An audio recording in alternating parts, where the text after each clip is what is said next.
Баршаңызға қайырлы күн достар. Сіздерге бүгін осындай брауни тортының рецептісімен бөлісемін. Өте жұмсақ болып шығады. Дәмінде сөз жоқ, өте керемет.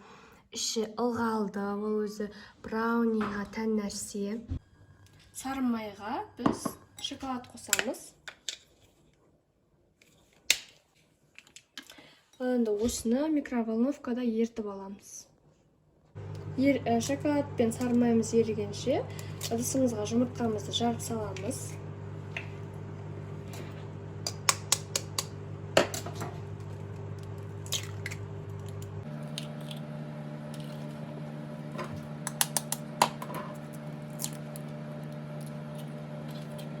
Жұмыртқамызға қантты қосамыз. Және де миксердің жай жылануынан бастап араластырамыз.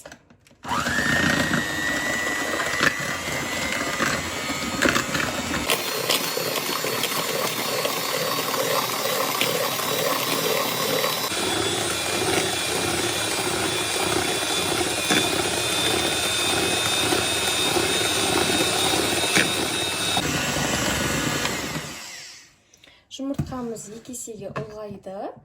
Енді біз жаңа ертіп алған сары май мен шоколадымызды суытып, жұмыртқалы массамызға қосамыз. Міндетті түрде суытып істеңіздер, өйткені жұмыртқамыз пісіп қалады. Енді бір араластырып аламыз.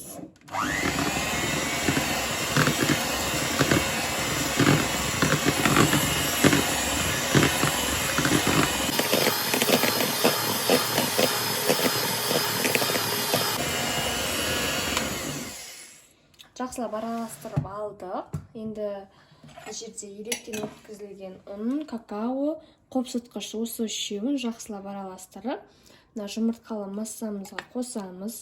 Міндетті түрде електен өткізіңіздер. Екіге, үшке бөліп араластырамыз. Енді миксермен араластырамыз.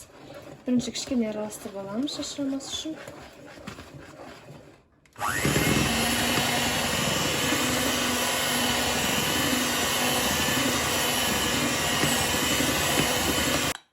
Енді екінші бөлігімізді қосамыз.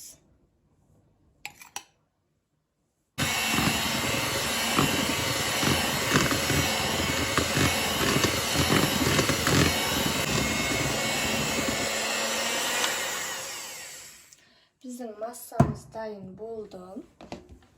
Жан-жақтан тазалап аламыз. Енді 24-26 диаметрлік формаға құйып пісіретін боламыз. Мен алдын ала формаға пергамент қағаз төсеп алдым. Сіздер төсеңіздер. Міне енді массамызды құямыз.